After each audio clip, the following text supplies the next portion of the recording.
So, like I was saying, you can find us. You can find me. You can find the network on TikTok. I've actually also on. What are you pointing at? The Star Trek Network. No, it's the other way. Point your finger the other Oh, way. according to my screen, it's this way. Yeah, but you got to point it the other way. Oh, really? Yeah, that way. Oh, There never you mind. go. Space, the final frontier. These are the voyages. Oh, the hell with it. Let's just start the show.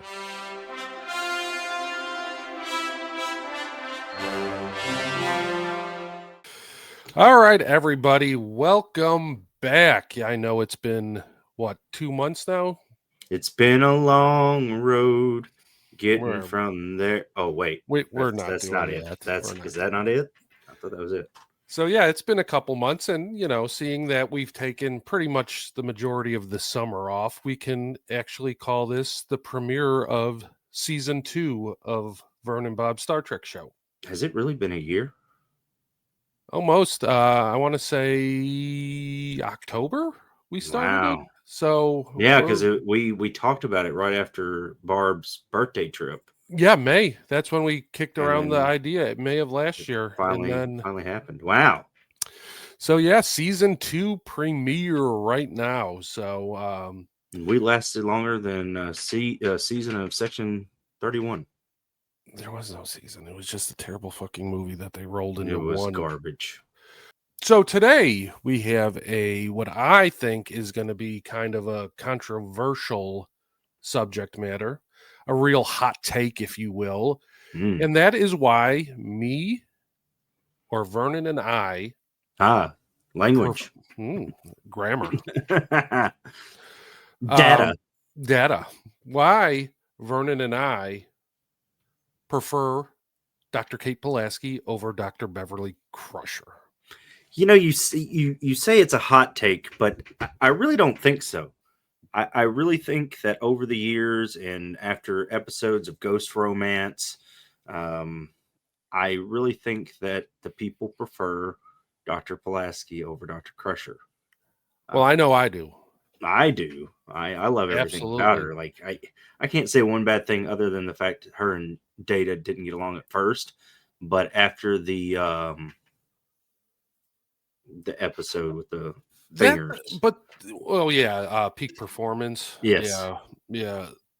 Where he takes on Kulrami or whatever his name is in Stratagema. Stratagema. That game. Yeah.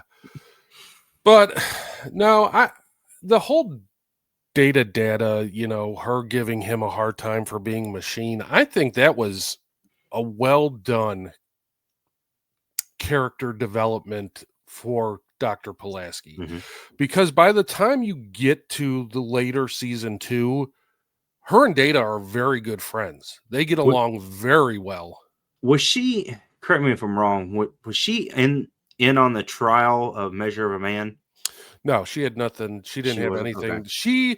She was in the episode, but she gave him a gift at the going away party when he resigns, but she didn't have anything to do with the actual trial or anything. So it was a good episode too. It was.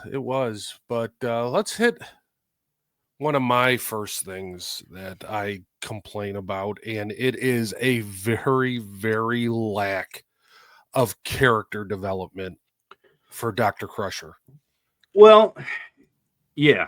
Well, considering the other main characters such as Data, Worf, even Troy gets a lot of good backstory and character development and growth. Yeah. I just feel like Dr. Crusher is the exact same character all 6 seasons.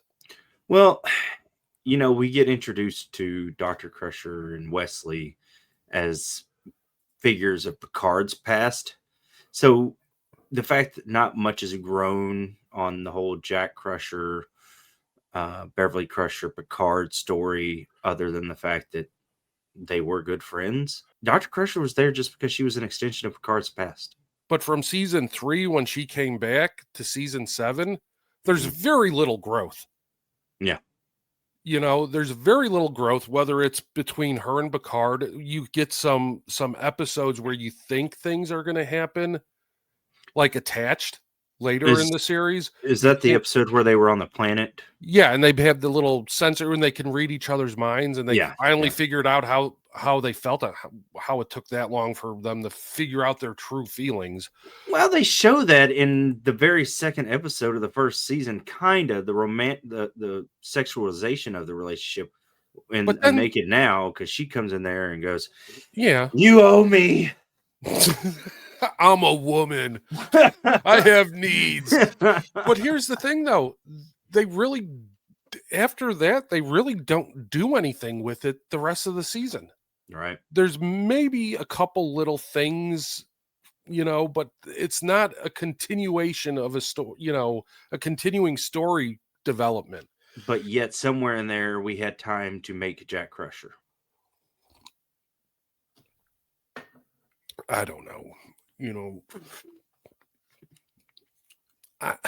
I'm like I've told you before, I'm not a big new Trek person, so I don't know what the fuck is happening. I just want to know how kid. I want to know how Wesley Crusher feels about Jack Crusher being a Borg hybrid. Well, they brought him in season 2 of Picard, and he was just as fucking goofy as he was in the show. Yeah. Like with But that stupid fucking smile that he always had on his face. He comes to get Data's daughter, or Data's whatever, I guess you could call her, augment. Well, it's the confusing the confusion of season 2 of Picard. Season 2 season that it made no sense. It was just ridiculous. With us covering the lack of character development, I feel like Kate Pulaski in just one season has way more character development than Crusher has in the 6 other seasons she's been on the show. Mm-hmm.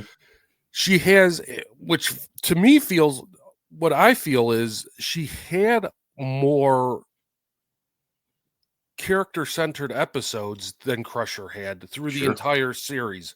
You get a lot of people that say she is just basically a rehash of Dr. McCoy, which is true. And what's wrong with that? And there's nothing wrong with that. She's clearly written to be highly competent. She's a Starfleet chief medical officer. She ran Starfleet medical for a year, but you rarely see her actually highlighting that brilliance, where she does in season 2 of The Next Generation. You get a bunch of episodes where Kate Pulaski does medical stuff that shows just how smart she is. She has to be brought in to replace Picard's replacement heart.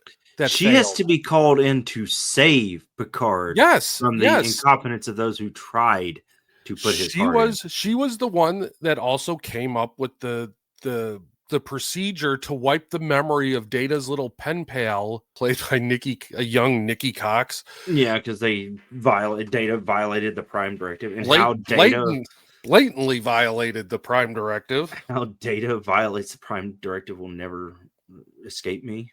You also got that where you see her as a kind of a student of old school medicine. There was an episode, Contagion, where all the ship's systems were cutting in and cutting out, and they couldn't use any of the, technology they had.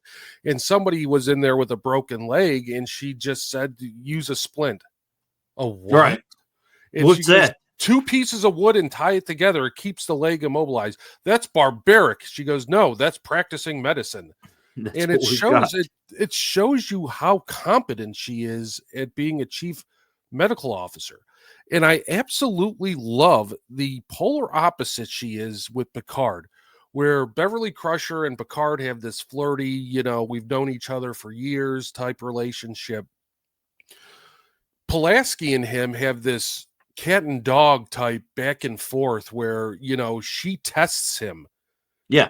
And I think towards the end of the season, he actually respects her for that, because it keeps him on his toes.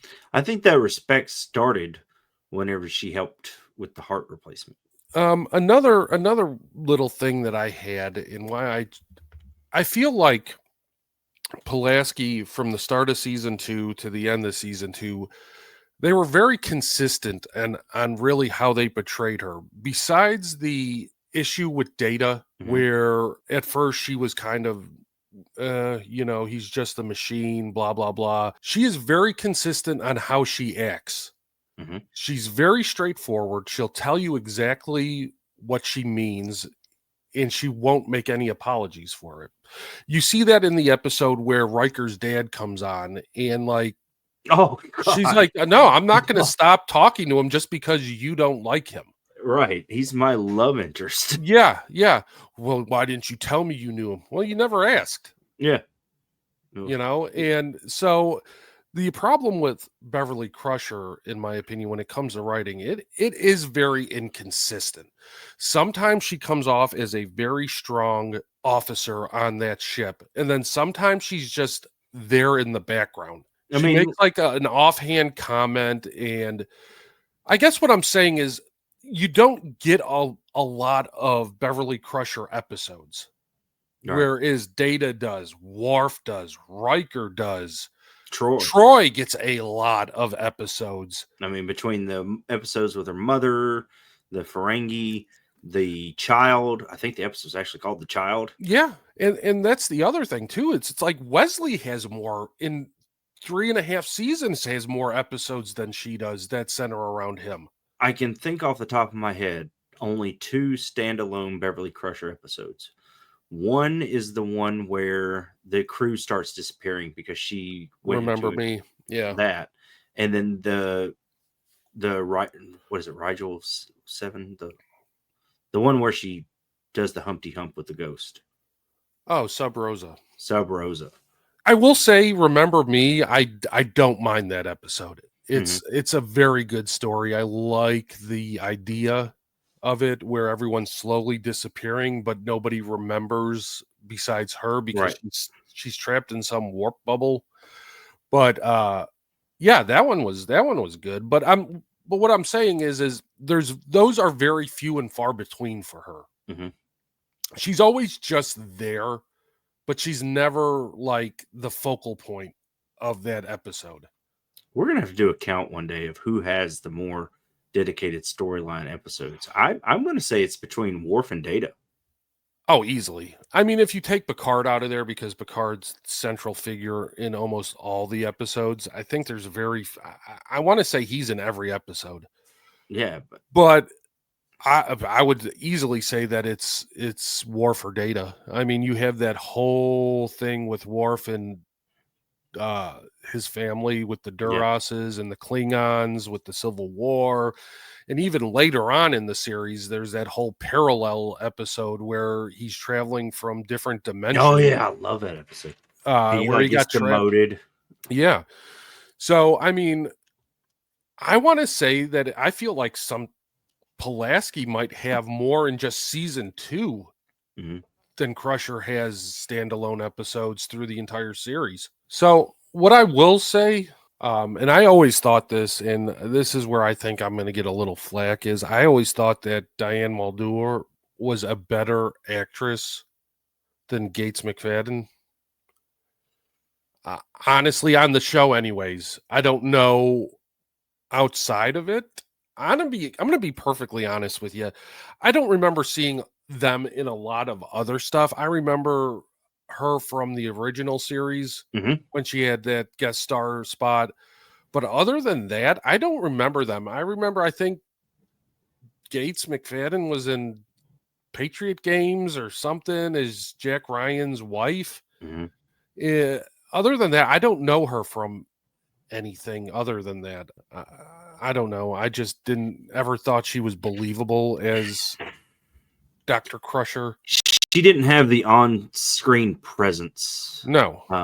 As much as Dr. Pulaski did. Like when Pulaski was in a room, she commanded to be part of that room.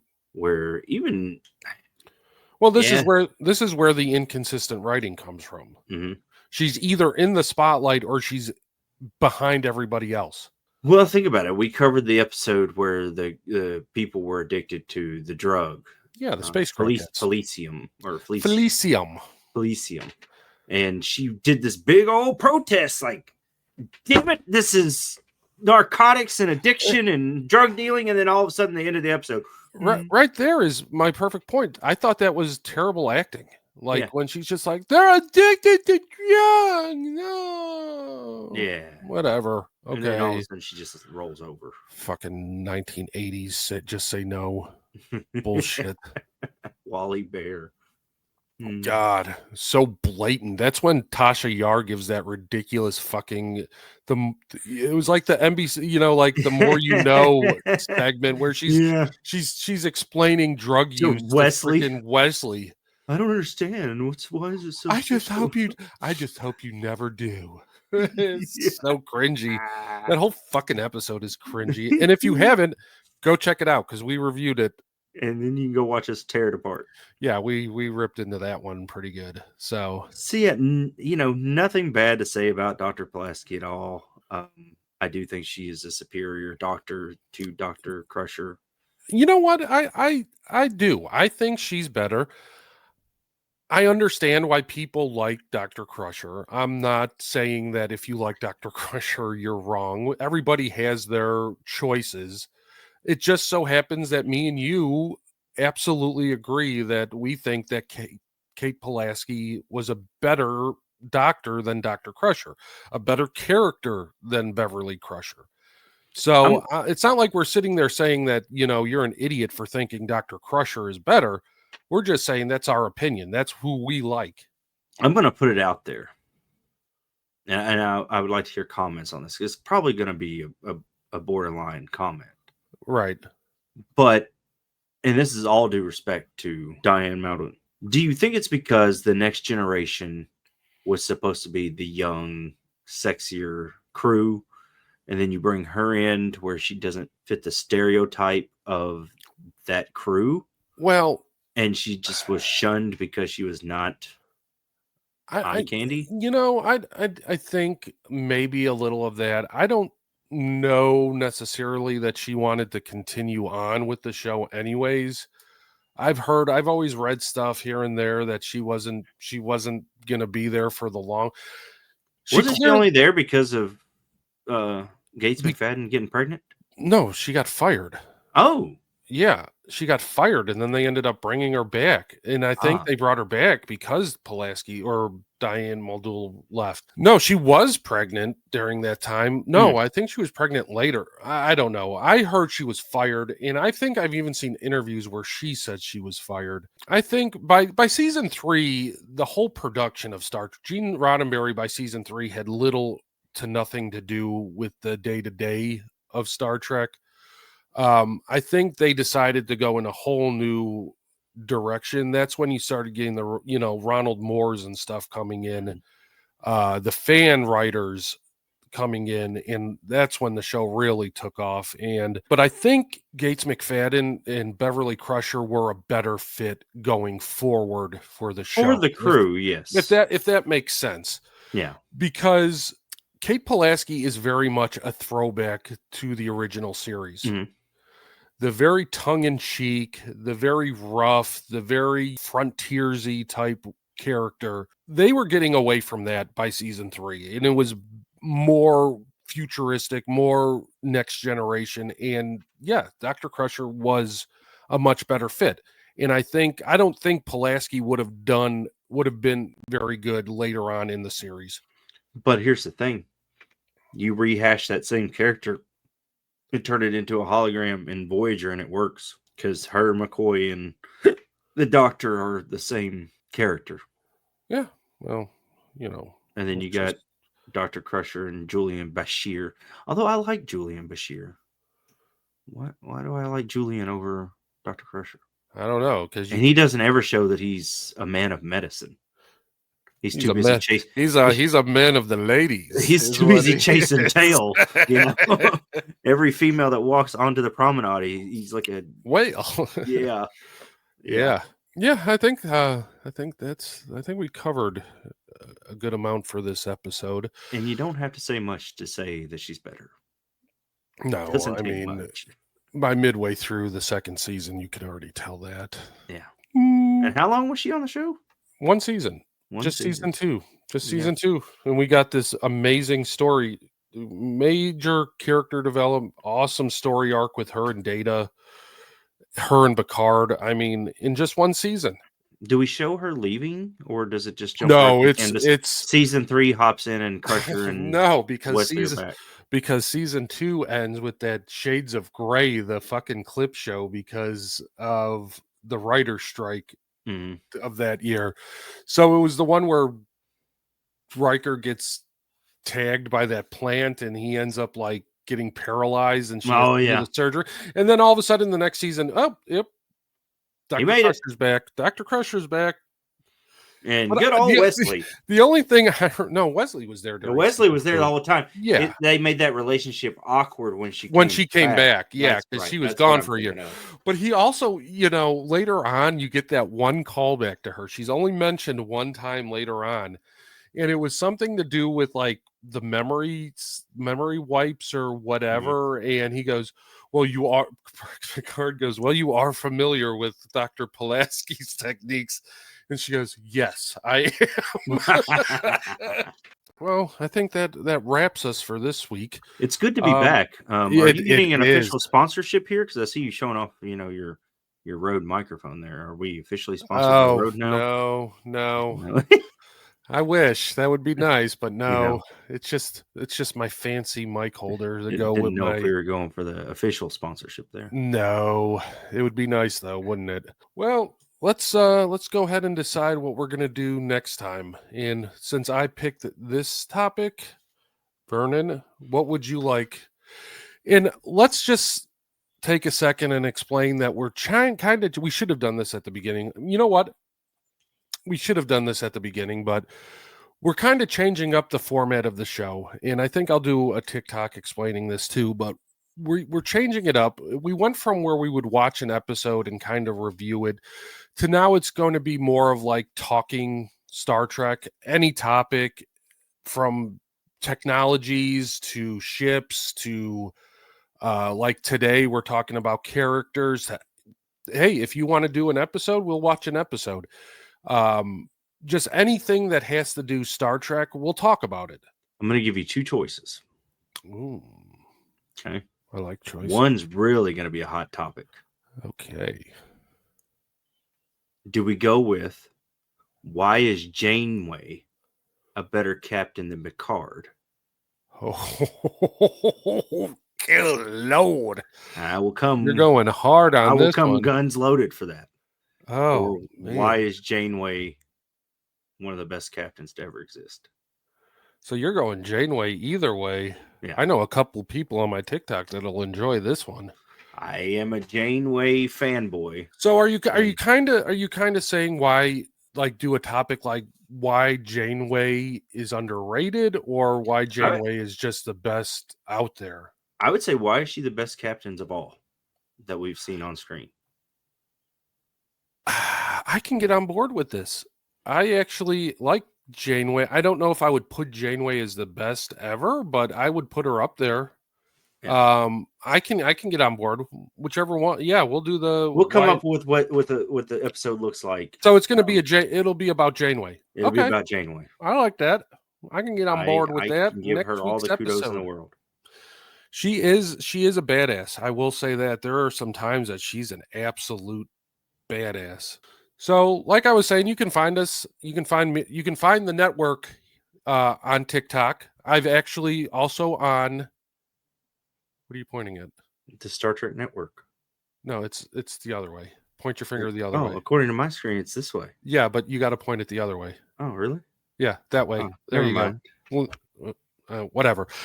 You can find us at the Star Trek Network on TikTok. You can also find us on Instagram at the Star Trek Network. I've recently started popping stuff off on that again, and also on Thread.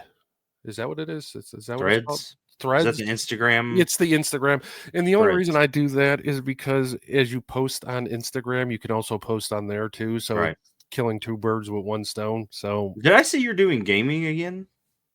I did that one episode. I got to get back. I've been a little under the weather. As Vernon knows, my wife has been sick with bronchitis this past week, and I think I picked up a little bit of what she had, so I'm just now getting over that. But yeah, I'm going to be doing a second episode of the gaming. You also have some voiceovers to do. Yes, I got a lot of stuff to do. And I it's trust you. We promised you a lot of stuff. Star and, Trek technology with Vern, Well, and there is technology waiting. there is one Just- coming. I got to edit it. That is my bad. I was- take responsibility It's for been that on the one. But fryer. as you can see, I am also in a new studio Yes, area. congratulations. Me and the wife have moved into our brand new home. So there was a lot going on this summer, and yes, there is, and we'll give you a little heads up. It's Transporter. So that should be a good one. Vern did a fantastic job with voicing it, and yeah, we should have that hopefully in the next week or two. I'll have it ready to go. In full disclosure to everybody watching, it was recorded right after we recorded our last episode of Yeah, the so Star Trek show. beginning of June. It's Yeah. been sitting for 3 months now. It's been lying dormant like James Doohan and that Relics. that space array. Yeah. The Dyson sphere. But you work hard, and I appreciate it because you do all the work. I just show up and talk. Yeah, it's all right. So yeah, well, find us on those social medias, and as Vern always says, Everybody, have a great day.